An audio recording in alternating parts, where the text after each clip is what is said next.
The editor of the Chicago Tribune, lawyer and staunch abolitionist Joseph Medal, was outraged. He accused Pierce and his Democratic supporters, not the anti-slavery men, of attacking American laws. Quote, "There are perversions of historical facts and false statements in General Pierce's message, which cannot fail to arrest the attention and shock the feelings of the most conservative among us." End quote. Medal had claimed the word conservative for the cause of equality. The editor called out as false all through Pierce's declaration, and the founders had established, quote, "a federal republic of the free white men of the colonies," end quote. In fact, he wrote the founders had enshrined the nation's principles in the Declaration of Independence, where in that document was the discussion of, quote, "free white men," end quote. The editor asked in it, he continued, quote, "Is there an intimation about the subject races, whether Indian or African? Their one guiding thought, as they themselves proclaimed it, was the inalienable right to all men to freedom as a principle," end quote. As the Republican Party took shape over the next few years, its members worked to undercut charges that they were wild-eyed radicals, black Republicans, and N-word worshippers. They embraced the idea that opposing slavery was a conservative stance. When Democratic Illinois Senator Stephen A. Douglas tried to portray his political opponent Abraham Lincoln as a radical abolitionist in 1858, Lincoln hammered home the idea that it was Douglas and his supporters, not the Republicans, who were radicals. Lincoln claimed to be fighting against slavery on original principles, fighting in the Jeffersonian, Washington, and Madisonian fashion. Lincoln did not use the word conservative in the Lincoln-Douglas debates, but on February 27, 1860, at New York City's Cooper Union, he claimed the mantle of conservatism for the Republicans. Much as Pierce had done in his controversial 1855 message, Lincoln retold the history of America. In his version, though, that history was one in which the founders opposed slavery, and the new Republican Party stood on their side. Quote, "You say you are conservative, eminently conservative, while we are revolutionary, destructive, or something of the sort," he said, addressing Democrats. "What is conservatism? Is it not adherence to the old and tried against the new and untried? We stick to, contend for, the identical old policy on the point in controversy, which was adopted by our fathers who framed the government under which we live, while you, with one accord, spit upon that old policy, and insist upon substituting something new. Not one of all your various plans can show a precedent or an advocate in the century within which our government originated." When voters elected Lincoln president later that year, his centering of the Declaration of Independence led the Republican Party to create a new, active government that guaranteed poorer men would have access to resources that the wealthy had previously monopolized. They put men onto homesteads, created public universities, chartered a transcontinental railroad, invented national taxation, including the income tax, and, of course, ended black enslavement in America, except as punishment for crime. As Lincoln wrote, quote, "The legitimate object of government is to do for a community of people whatever they need to have done, but cannot do at all, or cannot so well do, for themselves, in their separate and individual capacities." So basically, if someone needs help, we help them. A radical concept. By 1865, the party of Lincoln had put into practice their conservative position that the nation must, at long last, embrace the principles embodied in the Declaration of Independence. That all men are created equal and must have equal access to resources to enable them to work hard and rise. That was the same position underpinning the New Deal, and those taking a stand against its business regulation and radical advances in the 1930s were not true American conservatives.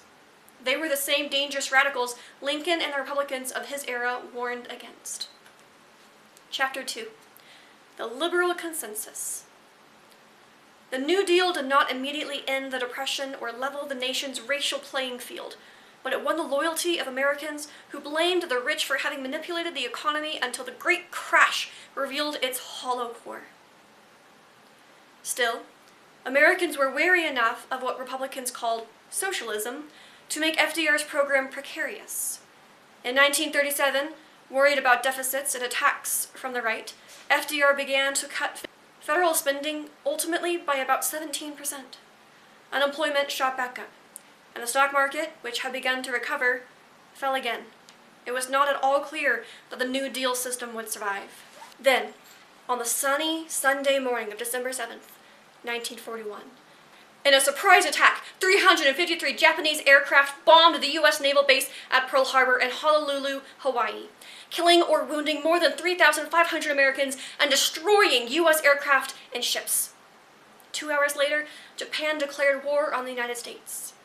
The next day, the U.S. declared war on Japan, and on December 11th, 1941, 4 days after the bombing of Pearl Harbor, both Italy and Germany declared war on America. Quote, "The powers of the Pact of Steel, Fascist Italy and the National Socialist Germany, ever more closely united, stand beside heroic Japan against the United States of America. We will be victorious," said Italian leader Benito Mussolini. The Steel Pact was the vanguard of a new political ideology. Mussolini had been a socialist as a young man and had grown frustrated with how hard it was to organize people. No matter what socialists tried, they seemed unable to convince their neighbors that they must rise up and take over the country's means of production. The efficiency of World War I inspired Mussolini to give up on socialism and develop a new political theory. He rejected the equality that defined democracy and came to believe that some men were better than others.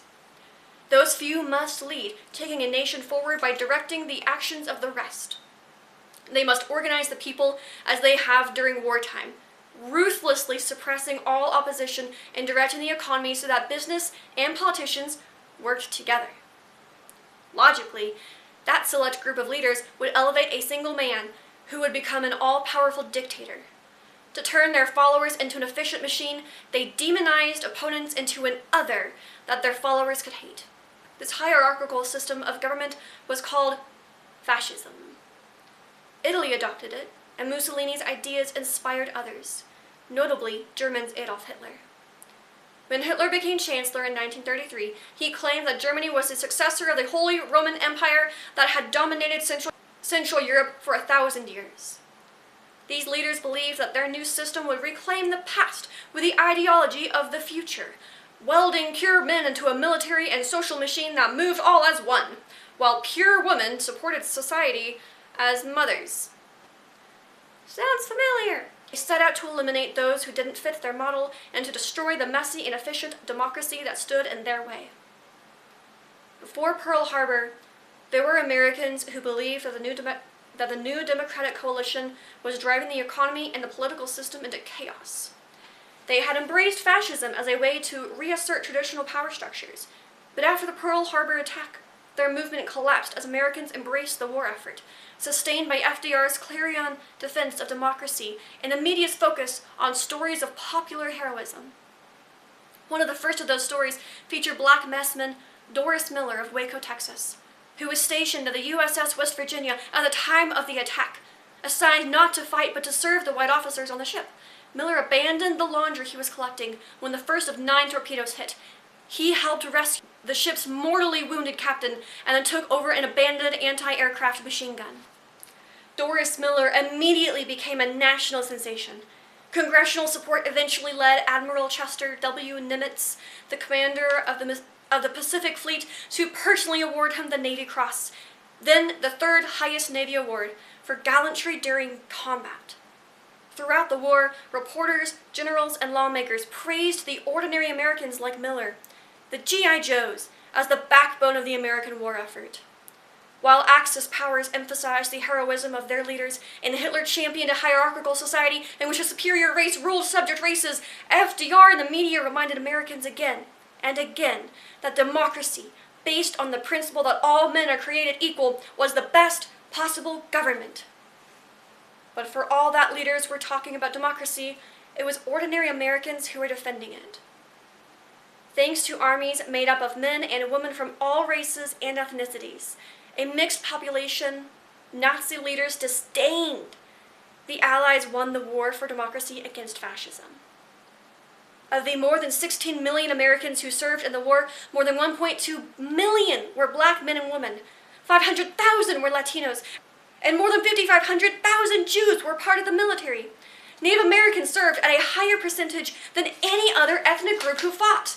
More than a third of able-bodied men between 19 and 50 joined the service, and among those 25,000 soldiers were the men who developed the famous Code Talk, based in tribal languages that Axis codebreakers never cracked. At home, men and women from all backgrounds threw themselves into war work in the factories and fields, cementing their loyalty to the nation, while the economy, bolstered by extraordinary deficit spending to fight the war, boomed. If Americans had not been totally sold on the New Deal government in the 1930s, its victory in World War II seemed to confirm that FDR's approach to governance was right. By 1945, most Republicans joined with Democrats to embrace a government that regulated business, provided a basic social safety net, and promoted investment in infrastructure. The national celebration of equality during the war had the effect of highlighting that all Americans were not actually treated equally. Black Americans fought in segregated units. Race riots broke out between white gangs and their black and brown neighbors in cities across the country. Women generally had to play secondary roles in the military, and the government incarcerated Japanese Americans. In 1944, an especially horrifying sexual assault brought national attention to racial inequality. 6 white men gang-raped a 25-year-old black woman in Abbeville, Alabama, and 2 grand juries refused to indict the men despite their confessions. Black leaders in Abbeville took Russie Taylor's case to the National Association for the Advancement of Colored People, the NAACP. Founded by journalists, reformers, and scholars on February 12, 1909, the 100th anniversary of Abraham Lincoln's birthday, quote, to promote equality of rights and eradicate caste or race prejudice amongst citizens of the United States, end quote. The NAACP worked to secure voting rights, education, jobs, and complete equality before the law. The NAACP had long focused on challenging racial inequality by calling popular attention to racial atrocities and demanding that officials enforce laws already on the books. The attacks on Miss Taylor as she walked home from church was particularly newsworthy. The secretary of the NAACP's Montgomery, Alabama chapter, Rosa Parks, investigated the assault on Miss Taylor, and then pulled women's organizations, labor unions, and black rights groups together into a new Committee for Equal Justice for Miss Russie Taylor. To champion Miss Taylor's rights, as a child, Parks had watched her grandfather guard the family's house with a gun as the Ku Klux Klan marched down their Montgomery Street. And since 1943, she had traveled across Alabama, making records of rapes, assaults, murders, and voter intimidation motivated by race. Her new organization expanded across the United States, calling attention to what unequal laws wrought. Neither FDR nor his successor, Harry S. Truman, could move civil rights legislation through Congress because of the segregationist Southern Democrats in their party. But after he took office in 1953, Republican Dwight D. Eisenhower took up the cause. He appointed former California Governor Earl Warren, a Republican, as Chief Justice of the Supreme Court. Warren set out to use the power of the federal courts to enforce American equality, and under his watch, the landmark 1954 Brown v. Board of Education of Topeka decision began the process of declaring racial segregation in public schools unconstitutional. In 1956, Republican Arthur Larson explained that modern democratic policies and traditional republicanism had come together in a system he called modern republicanism. Echoing Lincoln, Larson explained, quote, our underlying philosophy is this. If a job has to be done to meet the needs of the people and no one else can do it, then it is a proper function of the federal government. He said Americans had, for the first time in our history, discovered and established the authentic American center in politics. This is not a center in the European sense of any uneasy and precarious midpoint between large and powerful left-wing and right-wing elements of varying degrees of radicalism. It is a center in the American sense of a common meeting ground of the great majority of our people on our own issues, against a backdrop of our own country. our own current setting, and our own responsibilities for the future.